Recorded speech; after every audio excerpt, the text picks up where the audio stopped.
Karina. Can you tell us what Animals Asia does? Hi, nice to meet you all. So, I work with Animals Asia, and we basically rescue a few different types of wild animals. So, the main animal that everybody knows us for rescuing is actually bears. In Hong Kong, we don't have bears, but our work takes us to mainland China and also Vietnam, where we rescue bears, and we also rescue elephants in Vietnam as well. Over the years that we've been doing our work, we've also rescued a couple of macaque monkeys as well. And so mainly the work sees us doing a lot of rescue work with wildlife. That's good to hear. How do you make sure rescued animals feel safe and happy? That's a really good question, and it's quite a complicated one to answer because we know that animals have feelings, they have emotions, and we know that happiness is important for them too, just like it is for us. But we can't really speak in our language like English or Chinese with animals, so we have to find another way to measure whether they are happy or not. So things like giving them enrichment, and enrichment means like giving them games to play, giving them different types of food, making sure they have different things in their environment that keeps their brain happy and active. Is really important. And also, as well, making sure that they have the right type of food, that they have medical checks to make sure that they're healthy, because if we're not feeling healthy, we may not be feeling very happy. So it's the same for animals as well. So when the bears come to us after we've rescued them, doing all these things and checking them and monitoring them every day, seeing what their activity is like, seeing if they play with each other, seeing if they walk around with ease, having our vets check their medical care and make sure they've got all the things that they need. And then also their food, their environment, all those things are really important to help make sure that the bears can feel happy. Can you share us a story about a cat or dog you rescued? Sure. So, along with the rescue work that we do with bears, we also help dogs and cats. And one of the success stories that we've had is a dog called Tuffy. Now, Tuffy was living in mainland China, and unfortunately, her old owner was not very nice to her, and she ended up severely burnt, and also she fell out from a building. And the case captured everyone's attention and felt that the treatment that this poor little dog had gone through was quite poor. So when she was rescued, our vets helped to give her medical care to help deal with a lot of her wounds and make sure that she could recover quite easily. But the process of her recovery took a very long time. But the great news is that after she had recovered, and from people following her story, she was able to find a new adopter, and she ended up in a wonderful, fantastic new home, even after all she had gone through in the past from her old owner who wasn't very nice to her. So that was a really emotional success story that all of us at Animals Asia took part in. And then also her new adopters were so happy they were able to give her a great new home and start her life again. So Oh, that's very good to hear. yeah. How do you fund your organization so you can keep happy animals? That's a really good question. And I will just say generally, rescuing animals or having an NGO that deals with animals or animal care, it's a long-term commitment. So you have to not only rescue the animal in that immediate moment, you also need to care for them for the rest of their life if they will stay with your organization. So the money and the finances that are required for that is quite extensive. And it's even more so when you're rescuing wild animals. So our organization, we take donations from the public, and we're also a global NGO. So we actually are not only registered as a charity in Hong Kong, enabling us to take donations, but we're also a registered charity in the UK, Australia, the US, and other parts of Europe as well. So working in all those different areas and being able to be registered as a charity enables us legally to be able to accept donations from the public. So all Animals Asia's work is funded basically by very kind-hearted people who love animals, who care for animals, and who choose to give us donations to help continue the care for the animals that we rescue. So it's all publicly funded. And how do you work with local people to help cats and dogs? That's a really good question. So in Vietnam and also in China, we do education seminars. So in our local communities where we work, We try and do as much education as we can to help people learn more about animals generally. We also operate some small animals. So if people have pet animals, similar to you guys today, they can bring those animals to Animals Asia in China, and also I think in our Vietnam sanctuaries coming soon.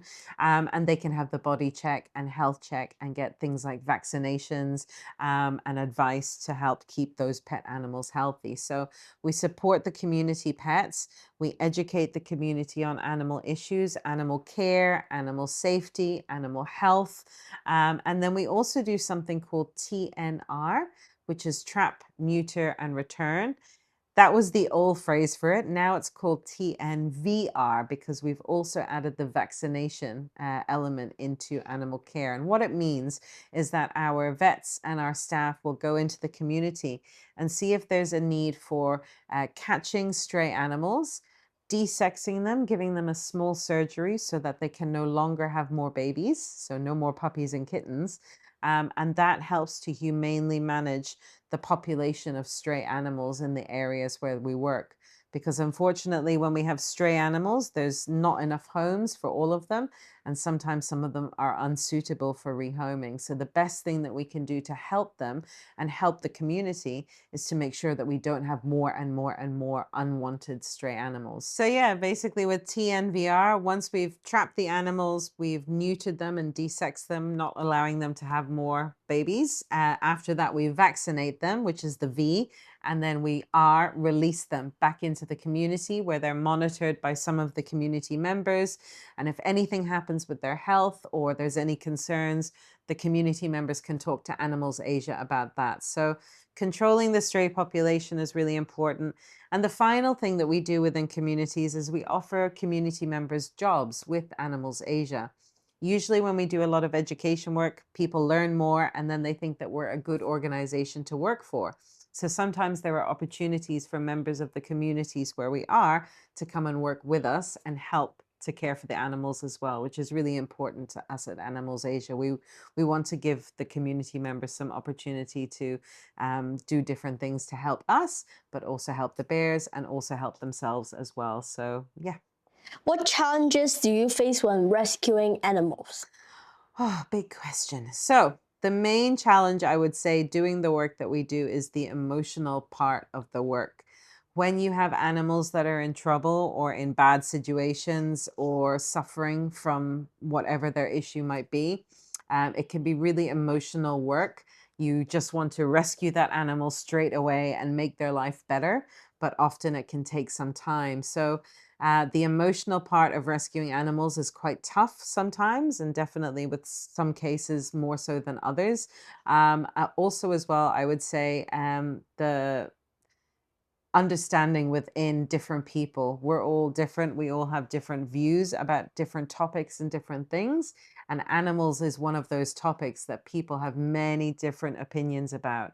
And so trying to align all the different opinions and get people on the same page to then be able to rescue animals can be quite challenging as well.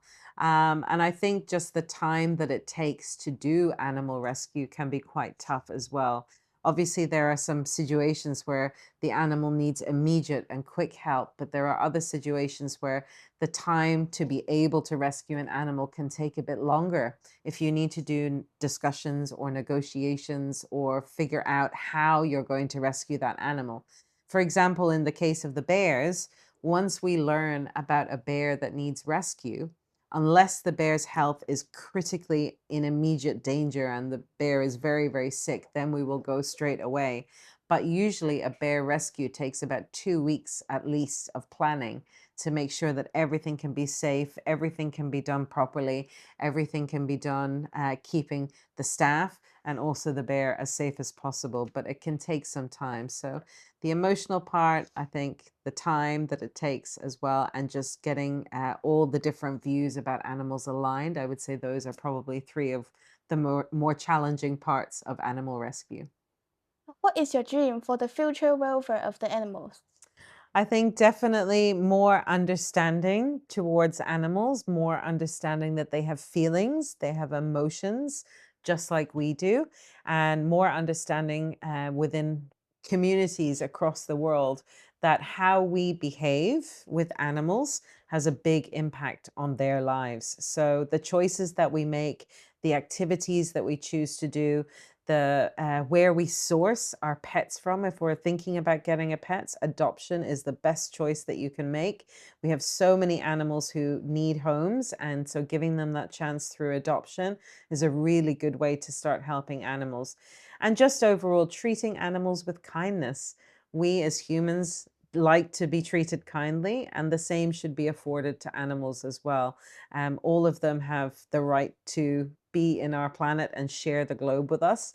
And so, how we treat them and how we interact with them and treating them with kindness is critically important. So, I hope we can do more as a society to be kind, to be caring, and to be understanding of sharing our globe with animals and different species of animals as well. I would love to adopt more pets. After many years, what motivates you to keep doing this work? That's a really great question. I think I'm on year 16 now of doing this job. So I've been doing it for quite some time. And I think every day, what motivates me to keep going is that there are still animal issues in our globe. Animals Asia has the opportunity and the ability to help with different animal issues still. And so I really want to still be a part of that organization and making positive change for animals where we can. And also within Hong Kong, I think, we have a lot of animal issues here in Hong Kong. So being able to speak about those issues and to try and offer some solutions or some advice or ways that we can do things better for animals is definitely motivation to keep getting me out of bed every morning and spending time with animals and wonderful people who care about animals. So those things, just being able to make positive change, is one of the biggest motivators to keep doing this job. If you could give one message to children everywhere, what would it be? Oh, I think I would have to say, think about treating everything with kindness. I always say in my talks that when you think about doing something with an animal, if you would not like it done to yourself, we don't do it to animals. So trying to consider their feelings, consider their emotions, consider how our behavior has an impact on them. Really try and consider those things before you decide to do something with an animal. And think about whether what you're about to do is going to be kind for them and going to be nice for them and a good experience for them. We want animals to be treated in a positive way as well. So we have to consider all these things before we do something with them. Okay, that's it for today. Let's have a big round of applause for Karina. Thank you.